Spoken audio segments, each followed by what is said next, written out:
Hey everybody, Karen from Ask the Spirit Guides. I hope you're doing well today.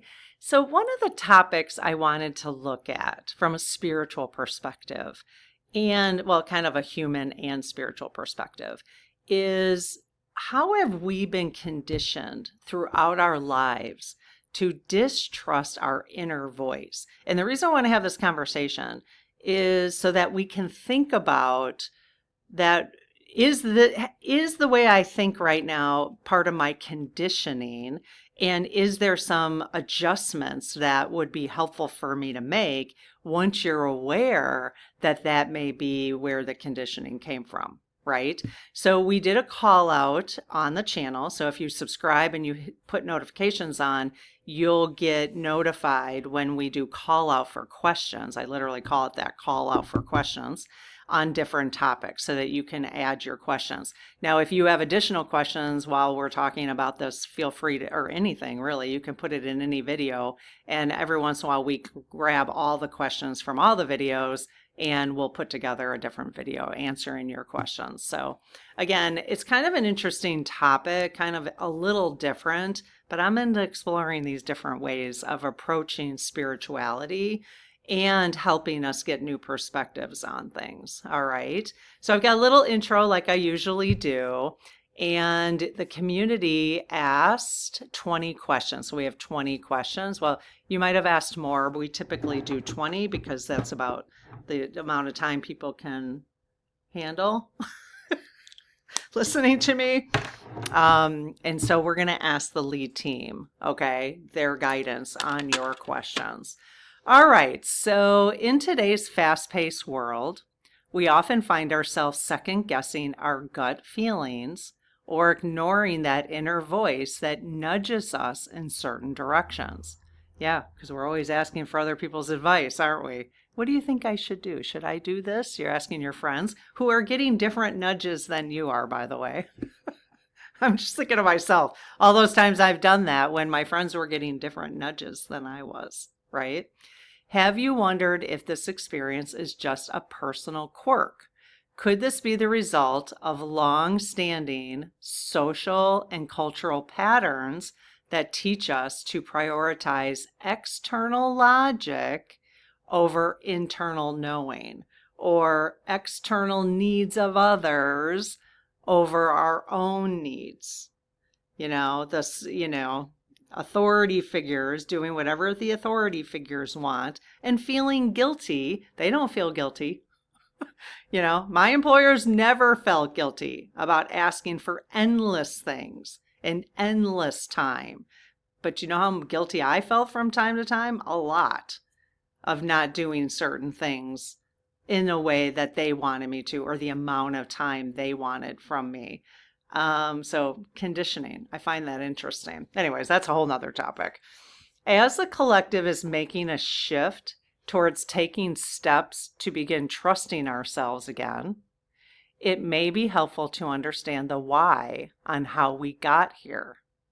Okay, perhaps we got here from social control. Historically, some institutions may have encouraged a reliance on external authority to maintain power and control the narrative of truth. In fact, we know they do. They still do. And they're having a hissy fit right now because we're finding them out.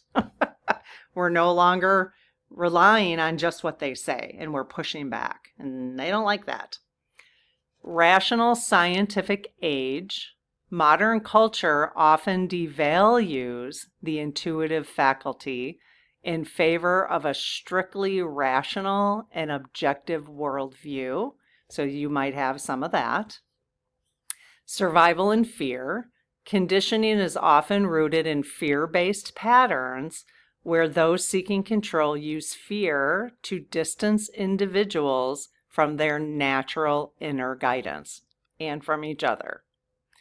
Evolutionary perspective. While our fight and flight instincts were vital for physical survival, our higher intuitive selves are now being recognized as tools for spiritual and emotional growth.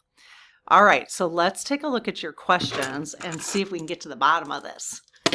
And hopefully by the end, you'll have some new perspectives. It may be just one, which, in this community we call miracles when you get a new perspective. So I'm always looking for those. Oh, I gotta say the prayer first. I've done a couple videos today, so I've been chatting with them. I close my aura to all but my higher self, the God consciousness, my guides, guardians, the lead team collective, and only those of the highest and purest light. And ask Archangel Michael to please protect my channel, your channel, our community, the lead team collective, so it is all of the highest and purest light. Amen. Hey, lead team. Hey there. Thank you so much for all your guidance and support of our community. We really appreciate it. We have got 20 questions for you regarding whether or not things have been conditioned for us to not hear our inner voices, and what direction you want us to go going forward. We could use some advice on that. So anything in front of me that's not in our best interest to know? No? Okay, very good. All right, question number 1. Does the Bible contain specific verses meant to condemn mediums, oh wow, and divination to control the narrative of truth? Yes. Did those verses come from source? No. Would source condemn, this might be a dangerous question, but would source condemn mediums and divination tools like this? No. Has source ever condemned mediums or divination tools? No. Was it primarily organized religious institutions that conditioned us to distrust our inner voice to maintain power? Yes. Do they still have a pretty strong hold on humans today? No. Are they panicking? Yes. Well, they're going to have to find a new way forward, just like the rest of us, right? We all have to find new ways forward all the time, don't we? They're going to have to do it too. That's all there is to it. And they will. They'll find a new way forward. They just have to stop resisting, the change. Our gut feelings, in quotes, gut feelings, sometimes just old emotional programming that we need to feel and release. Oh, wow, no. Okay. Our gut feelings, when we get a gut feeling, is it always our spirit teams chatting with us? Wow, yes. Interesting. So you're saying that we should trust our gut feelings? Yes. Is there ever a time where our gut feeling cannot be trusted or should not be trusted? No. But we probably have to discern whether we're literally getting a gut feeling or not. Yes. Okay. So you kind of have to trust that, understand what a gut feeling is. You kind of have to get that experience. Yes. Is an anxious feeling always a sign from a spirit guide to stop and listen? Yes. Are they creating that anxiety within us? Like their energy? Yes. Always? No. Okay. But yeah, I never thought of it that way before. Is it possible for our intuition to be wrong due to life traumas? Yes. Is that a good reason then to work with shadows, to clear shadows so that we can get, yes. Okay. So we can hear our intuition and trust our intuition that it's not coming from trauma. Yes. Are our intuition and our ego actually the same thing? No. Okay, no. Great questions, you guys. Can our mind or ego talk us out of valid intuitive ideas? Yes. Is that for protection Is our ego trying to protect us? Yes. Is it mostly fight or flight reactions? Yes. Okay, so that would be something for us to always consider is am I in fight and flight right now? Do I need to be in fight or flight? Yes. Okay. Does the persistent feeling about a long-term goal, like having a baby, count as true intuition? Yes. Something that just keeps nagging at you and nagging and coming back, which is interesting because I've had that feeling about moving to Europe. So is it in my, but I think I've asked them before, should I be moving to Europe? No. Okay. But see, I get that nagging and I think it's just because I love it there so much. It's just, yes. Okay. Okay. But so is it my intuition telling me to move to Europe? No. See? So, sometimes you don't know, right? You got to do the pros and cons then. You got to get yeah, that's interesting. That's when we consult our girlfriends. All right.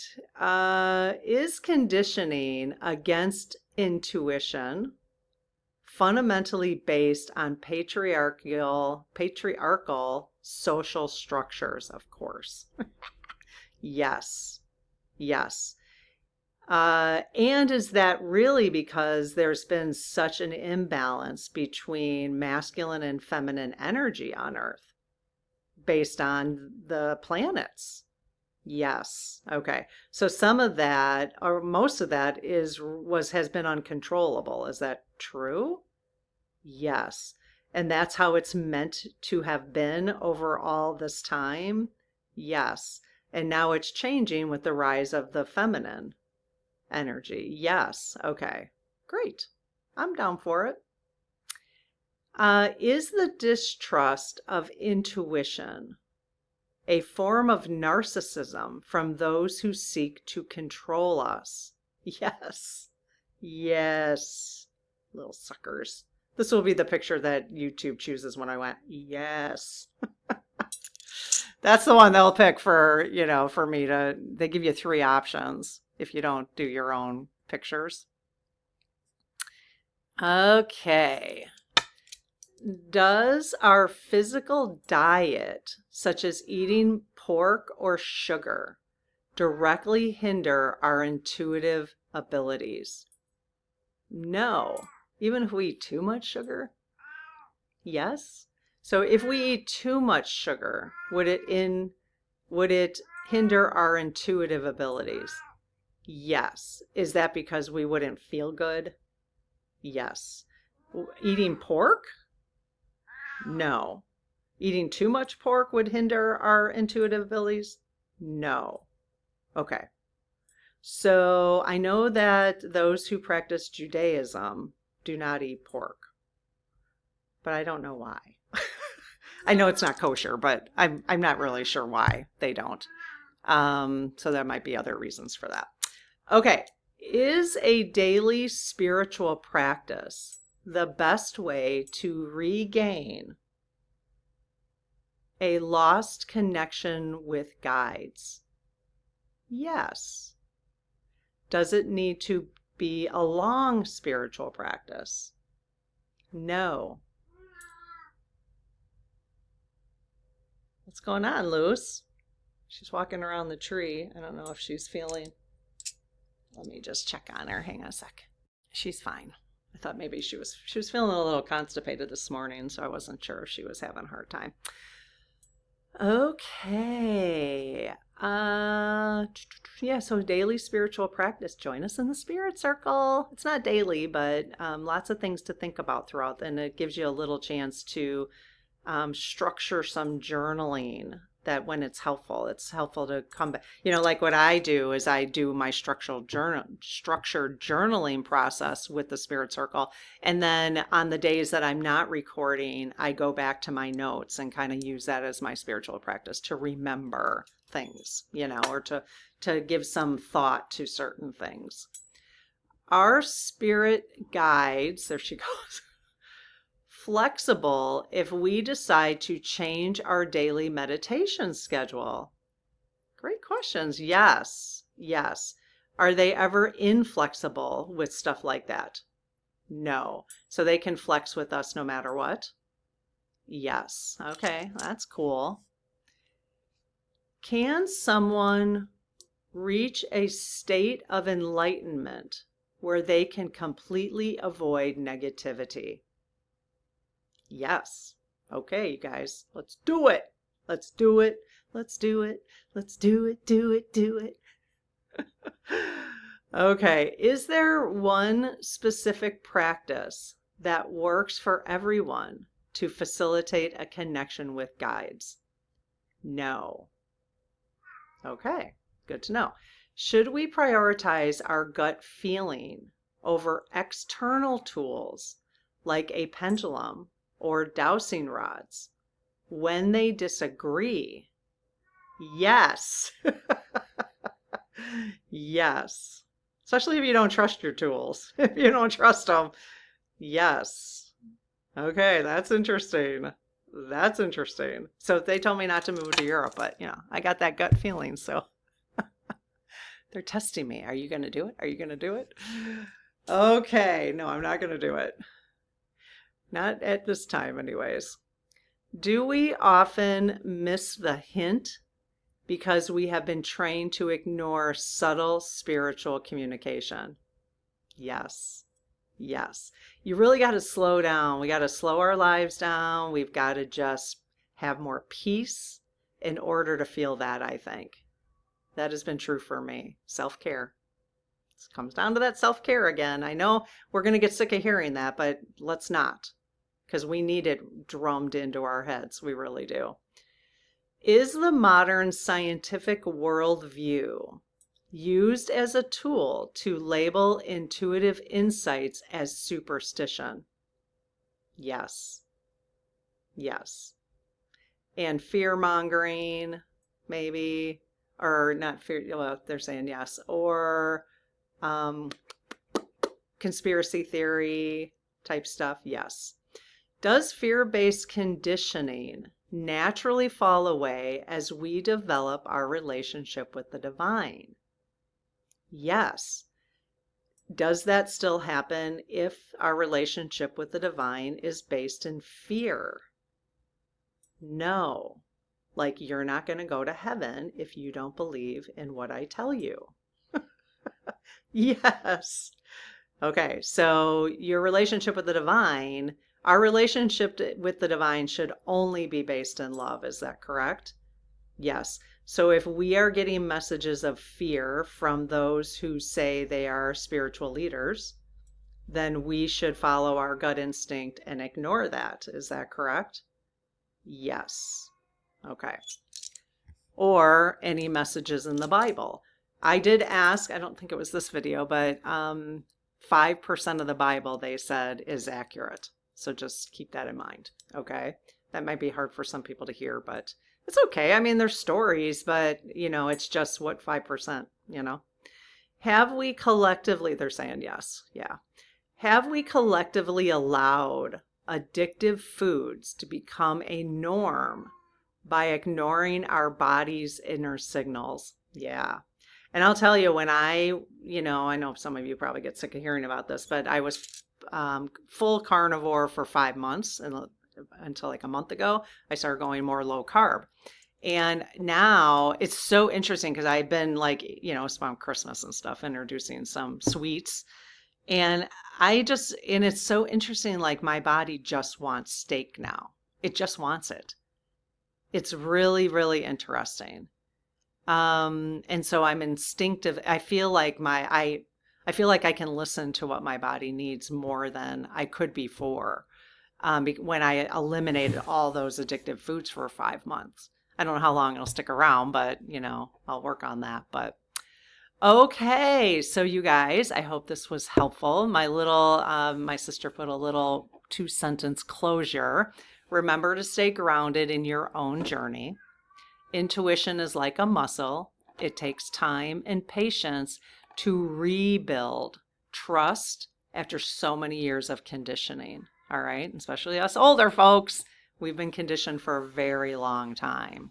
So hopefully this gave you some things to think about, some new perspectives, At least one, hopefully. You got a new miracle today from listening to this, and we'll see you in the next video. Okay, take care. Bye-bye.